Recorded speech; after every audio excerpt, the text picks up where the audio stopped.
Dans cette partie, nous allons résoudre des équations un petit peu différentes et un petit peu plus complexes. Pas beaucoup, vous allez voir. C'est les équations du type ax plus b égale cx plus d. Je vous montre un exemple tout de suite. On veut résoudre l'équation 7x moins 3 égale 2x plus 8. Cette équation, je vous demande de l'examiner. Elle a quoi, cette équation, de différent par rapport aux équations qu'on a traitées jusqu'ici? L'inconnu x intervient en fait dans les deux membres. Vous avez x dans le membre de gauche et vous avez l'inconnu x qui intervient aussi dans le membre de droite. Et ça induit une situation un petit peu particulière. Alors on ne va pas laisser les choses comme ça. Nous on sait très bien gérer quand x est à un seul endroit dans notre équation. Donc on va faire en sorte d'éliminer l'inconnu dans le deuxième membre. Par exemple dans le deuxième membre. On aurait pu faire dans le premier, mais ouais, bon bref, il faut faire un choix. Donc on va éliminer x ici. Comment faire pour éliminer le 2x dans le deuxième membre? Pour éliminer 2x dans le deuxième membre, il suffit de soustraire 2x. Ah oui, on va soustraire 2x des deux côtés, souvenez-vous du principe de la balance. Donc on arrive à cette égalité-là. Regardez ce qui se passe. 2x moins 2x, ça se simplifie. Ça s'annule même carrément. Et à gauche, dans le premier membre, on a 7x moins 2x. Or, 7x moins 2x, c'est quelque chose qu'on peut réduire. 7 moins 2, ça fait 5. Ça nous fera donc 5x moins 3.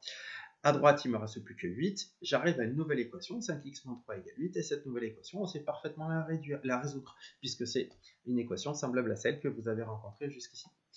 Pour résoudre cette équation, on veut isoler x, donc se débarrasser du 3. Pour se débarrasser du 3, on va ajouter 3 dans les deux membres, moins 3 plus 3 et 8 plus 3. Moins 3 plus 3, ça nous fait 0. Donc il reste donc à gauche 5x et à droite 11.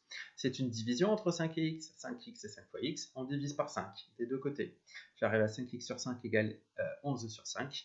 On simplifie par x et on arrive par 5, et on arrive à x égale 2,2. Notre vérification va être un petit peu différente. Comme x intervient dans les deux membres, il va falloir effectuer des calculs dans les deux membres quand on va faire notre vérification. Donc concrètement, on va calculer le premier membre en remplaçant x par 2,2. Donc 7 fois 2,2 moins 3, ça nous fait 15,4 moins 3, donc 12,4. On va calculer le deuxième membre, 2x plus 8, en remplaçant x par 2,2. On arrive donc à 2 fois 2,2 plus 8, ça fait 4,4 plus 8, ça fait donc 12,4. Est-ce que les deux membres sont égaux? Oui. Donc l'égalité est vraie lorsque x est égal à 2,2. Ce qui veut dire que la solution de l'équation, c'est 2,2. D'accord?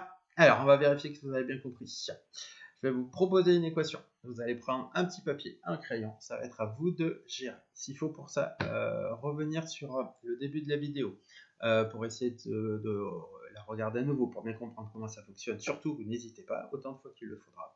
Mais en attendant, là, vous avez un papier, vous avez un crayon. Et je vous laisse prendre le temps de chercher la solution de cette équation. Pause. Ok, si vous m'entendez, c'est que vous avez terminé et que vous avez repris la lecture de la vidéo. On y va, on regarde un petit peu ce qui se passe. Mon équation, c'est donc x plus 4 égale 3x moins 7. On est dans le cas que je vous ai présenté. On a l'inconnu dans les deux membres. D'accord? L'inconnu est dans le premier, l'inconnu est dans le deuxième. On va devoir éliminer l'inconnu dans un des membres. Par exemple, dans le deuxième. Pour éliminer 3x dans le deuxième membre, il suffit de soustraire 3x dans les deux membres. Ainsi, on regarde ce qui se passe. Dans le membre de droite, 3x moins 3x, ça fait 0. Il restera donc moins 7. Dans le membre de gauche, x plus 4 moins 3x, il y a une réduction qui va être possible. Parce que x et 3x, on peut les réduire. Et x, c'est la même chose que 1x. Je me retrouve donc avec 1x moins 2x. Pour ça, moins 3x, pardon. Pour réduire ça, il faut que je calcule à moins 3. Et en moins 3, ça nous fait moins 2. J'arrive donc à moins 2x plus 4. Le premier membre qui est égal à moins 7. Cette équation-là, vous savez la résoudre. On veut isoler x, avoir x tout seul, donc il faut éliminer le plus 4. Pour éliminer le plus 4, on va soustraire 4 des deux côtés. J'arrive donc à moins 2x égale moins 11.